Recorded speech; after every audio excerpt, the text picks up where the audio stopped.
اس سے پہلے معیشت پر نظر ڈالنا ضروری ہے۔ خط میں شفاف الیکشن کا وعدہ یاد دلوایا گیا ہے، تو لہذا اس معاملے کے اندر پھر انہوں نے تمام جو زیادتیاں تحریک انصاف کے ساتھ ہوئی الیکشن سے پہلے،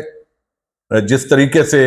لوگوں کو ہراساں کیا گیا، ان کے گھر پر حملے کیے گئے، خواتین کو جو ہے وہ ٹارچر کیا گیا، پھر ان کو جیلوں میں ڈالا گیا، اور پھر انتخابی نشانات کے ساتھ جو کچھ ہوا، تحریک انصاف کے جو انٹرا پارٹی انتخابات ہیں ان میں جو زیادتی ہوئی، اور پھر جو قاضی فائز عیسیٰ کے بینچ نے زیادتی کی، وہ تمام چیزوں سے انہوں نے ذکر کیا ہے تفصیل کے ساتھ۔ اور یہ اتنی ایک بھاری گفتگو تھی جس کے اندر اصلاحاتی ایجنڈے، اصلاحات اور ساری چیزیں، آڈٹ وغیرہ تک انہوں نے ملکی ترقی اور قرض، یہ ساری چیزیں ڈسکس کی ہیں۔ اور یہ آج کی جو تقریر ہے انہوں نے پی ٹی آئی کے دور کا جو ہے وہ موازنہ کیا ہے پچھلی شہباز اور پی ڈی ایم پلس ٹولے کے ساتھ، تو وہ ایک بڑا عام جو معاملہ ہے وہ میں سمجھتا ہوں انہوں نے اس حوالے سے ڈسکس کیا ہے۔ لیکن اب میں آپ کو بتاؤں کہ جو یہاں پہ 190 ملین پاؤنڈ ہے، وہ کیس اب ظاہر ہے عمران خان کے خلاف اس کے اندر کوشش ہے سزا ہو، اور اس کے ساتھ ہی ایک اور کیس ہے جو 9 مئی کے حوالے سے کئی کیسز ہے، تاکہ کسی کے اندر عمران خان کی جو رضامندی ہے اس کے ساتھ وہ سارا کچھ ہوا ہے، اور یہ چیزیں ڈال کے تو کیس بنا کے سزا دلوائی جائے، تاکہ جو پچھلے کیسز ہیں اگر مہینے کے اندر یا 3 ہفتوں کے اندر کوئی عدالتی ریلیف ملتا بھی ہے تو آگے اور مقدمات کے اندر گرفتاری ڈال کر مزید جو ہے ان کی جو ضمانتیں ہیں وہ کینسل کروا کر تو اس معاملے کے اندر کر لیا جائے گا۔ اب دوسری طرف یہ جو چارج شیٹ سامنے آئی ہے یہ بڑی حیران کن ہے، اس کے اندر کوئی بھی بغیر کرپشن نہیں ہے، لیکن ایک زبانی جس طرح دعویٰ ہوتا ہے یہ دعویٰ ٹائپ ہے، اس وجہ سے یہ کیس مکمل طور پر ٹھس ہو گیا، اور کوئی ایسی گراؤنڈ نہیں ملی جو عمران خان کے خلاف استعمال ہو سکے، یہ بغیر اس کے اندر نظر آ رہا ہے۔ چارج شیٹ کے مطابق وہ کہتے ہیں کہ بانی پی ٹی آئی نے وزارت عظمیٰ کے دوران غیر قانونی مالی فوائد حاصل کیے۔ اب یہ مالی فوائد کہاں حاصل کیے ہیں اس کی کوئی تفصیل نہیں ہے۔ بانی پی ٹی آئی نے زلفی بخاری کے ذریعے القادر ٹرسٹ یونیورسٹی کے لیے 458 کنال اراضی بطور عطیہ حاصل کی، جبکہ اپریل 2019 میں القادر یونیورسٹی کا کوئی وجود ہی نہیں تھا۔ چارج شیٹ میں کہا گیا کہ بانی پی ٹی آئی نے القادر ٹرسٹ کو اپنے اثر و رسوخ سے کابینہ میں منظور کروایا۔ بشرا بی بی نے بانی پی ٹی آئی کی غیر قانونی سرگرمیوں میں اہم کردار ادا کیا۔ بشرا بی بی نے 24 مارچ، اب اس کا کوئی ثبوت نہیں ہے، کوئی سر پیر نہیں ہے،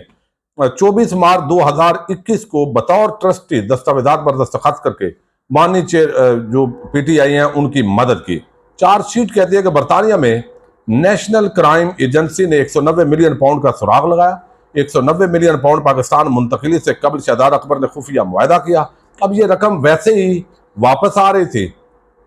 تو اس کو اس طریقے سے ڈالا گیا۔ شہزاد اکبر نے 6 دسمبر 2019 کو نیشنل کرائم ایجنسی کے رازداری ڈیڈ پر دستخط کیے، جبکہ بانی P T I rules of business 1973 کے خلاف ورزی کے مرتکب ہوئے ہیں۔ بانی پی ٹی آئی اور بشرا بی بی نے مختلف مواقع پر الزامات کے جواب دینے سے انکار کیا۔ بانی پی ٹی آئی نے بے ایمانی کر کے 190 ملین پاؤنڈ سے 170 ملین پاؤنڈ کی سہولت کاری کی۔ خفیہ معاہدے کے ذریعے 190 ملین پاؤنڈ کو حکومت پاکستان کا اثاثہ قرار دے کر رجسٹرار سپریم کورٹ کا اکاؤنٹ استعمال کیا گیا۔ سارا کچھ پیسہ بھی ادھر سے آیا اور پیسہ سیدھا سپریم کورٹ کے اکاؤنٹ میں گیا، اور اس کے اندر کرپشن ہے کوئی نہیں۔ اور وہ کہتے ہیں ڈیل کے تحت زمین کی خریداری بطور معاہدہ استعمال کی گئی۔ بانی پی ٹی اور بشرا بی بی نے فرد شہزادی کے ذریعے میرا نور اسلام آباد میں 240 کنال اراضی حاصل کی۔ بانی پی ٹی اور بشرا بی بی کرپٹ پریکٹسز میں ملوث پائے گئے۔ تمام دستاویزی شواہد اور دستیاب ریکارڈ کے مطابق ملزمان کے خلاف ٹرائل شروع کیا جائے۔ تو یہ بیسیکلی جو ہے وہ فرد جرم عائد ہوا ہے۔ تو چارج شیٹ ہے جی پوری عمران خان کے خلاف، اور اس کے اندر پیسہ وہاں سے آیا، سپریم کورٹ کے اکاؤنٹ میں گیا۔ عمران خان نے ایک یونیورسٹی بنائی اور اس کے اندر کرپشن کہاں گئی اس کی کوئی تفصیل بھی جو ہے وہ اس کے اندر ذکر نہیں ہے، اور یہ بڑی حیران کن صورتحال ہے۔ اب ایک اور واقعہ رونما ہوا ہے، اور یہ اڈیالہ جیل کے اندر آپ کو علم ہے بڑا ہائی پروفائل وہاں پر شخصیات موجود ہیں، جن میں سابق وزیر اعظم عمران خان اور شاہ محمود قریشی، اور پھر جو ہے وہ چودھری پرویز الہی، پھر فواد چودھری، اور اس طرح کے جو لوگ ہیں وہ موجود ہیں۔ اب یہاں پہ جو ہے وہ ایک لڑائی ہوئی ہے، بیسیکلی یہ قیدیوں کی لڑائی ہے، اور اس میں ایک بتایا گیا ہے جو جیل انتظامیہ ہے ان کی طرف سے یہ رپورٹ ہوا ہے کہ واقعہ اڈیالہ جیل میں ذہنی مریضوں کے سیل نمبر 8 میں پیش آیا۔ مزید بتایا کہ حوالاتی محمد احسن نے مگ توڑ کر اس کے ہینڈل کو نوکدار بنایا، جسے استعمال کر کے دیوار سے اینٹ نکالی گئی۔ جیل انتظامیہ کا کہنا تھا کہ ملزم محمد احسن نے اینٹ نکالنے کے بعد سیل میں سوئے 3 قیدیوں پر اینٹ سے حملے کیے، جس کے نتیجے میں 3 قیدی ہیں، غلام ربانی، حماد علی اور محمد شہراد، یہ زخمی ہو گئے ہیں۔ اور یہ ظاہر ہے عام قیدی تھے، اور پھر قیدی جو ہے اس کے اندر ذہنی جو مریض ہیں ان کا یہ وارڈ ہے، اور یہ علیحدہ ہے۔ ان تمام جو سیل ہیں، ظاہر ہے جہاں عمران خان اور باقی شخصیات ہیں وہاں پہ جو سیکورٹی ہے